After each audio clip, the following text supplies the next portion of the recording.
দুপুরের গরম ভাতের সাথে যদি এরকম আর মাছের ঝাল থাকে, বিশ্বাস করুন আর কোনো কিছুই লাগবে না।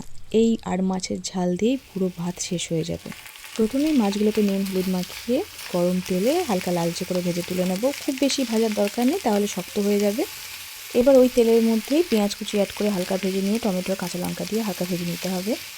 এক এক করে হলুদ গুঁড়ো, জিরে গুঁড়ো, ধনে গুঁড়ো, লঙ্কা গুঁড়ো, আদা রসুনের পেস্ট দিয়ে খুব ভালো করে কষিয়ে নিতে হবে।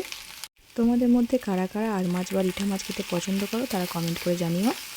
এই রেসিপিটার লং ভিডিও আমার চ্যানেলে দেওয়া আছে, ভালো লাগলে দেখে আসতে পারো। এবারে পরিমাণ মতো নুন অ্যাড করে দেবো আর সামান্য জল অ্যাড করবো, যাতে মশলাটা তলায় ধরে না যায়। মশলাটা ততক্ষণ পর্যন্ত কষাতে হবে যতক্ষণ না মশলা থেকে তেল ছাড়ে। মশলাটা যত ভালো করে কষানো হবে রান্নার টেস্ট ততই ভালো হবে। মশলাটা কষানো কমপ্লিট হয়ে গেলে পরিমাণ মতো জল অ্যাড করে দেবো গ্রেভির জন্য।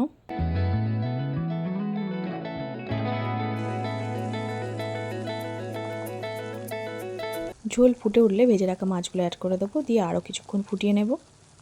এই মাছগুলো একটু শক্ত ধরনের হয়, তাই একটু বেশিক্ষণ ধরেই ফোটাবো, যাতে মাছগুলোর মধ্যে মশলাটা ঢোকে আর মাছটা নরম হয়ে যায়। গ্রেভি ঘন হয়ে আসলে উপর থেকে ধনেপাতা ছড়িয়ে নামিয়ে নেব।